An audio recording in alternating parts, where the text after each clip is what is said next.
Los nominados al mejor documental son... Geneva, de José Manuel Herraiz, España. Cuando escuché mi nombre y salí a recoger el premio estaba eufórico. 11 años después, vuelvo a Mali buscando a Geneva. En el fondo siempre supe que tenía el deber moral de contarle que había sido la protagonista de una película que habían visto miles de personas. Lo primero que pretendió fue hacer un viaje a Sevilla.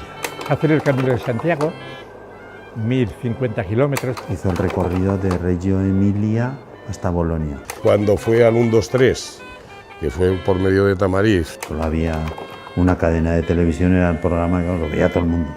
Entre los árboles el tiempo se detiene, hasta que por fin, en los años 80, la Amicale du Camp de Gurs pone su granito de arena en la recuperación de la memoria de su verdadera historia. No se ha dicho toda la verdad, y mientras hay fosas con personas fusiladas, enterradas como perros, la guerra no ha terminado. Los cantantes no tenemos teclas de piano que damos la nota perfecta. Tenemos que jugar con nuestro cuerpo para poder estar, digamos, para que las notas salgan bien e interpretar con sensibilidad.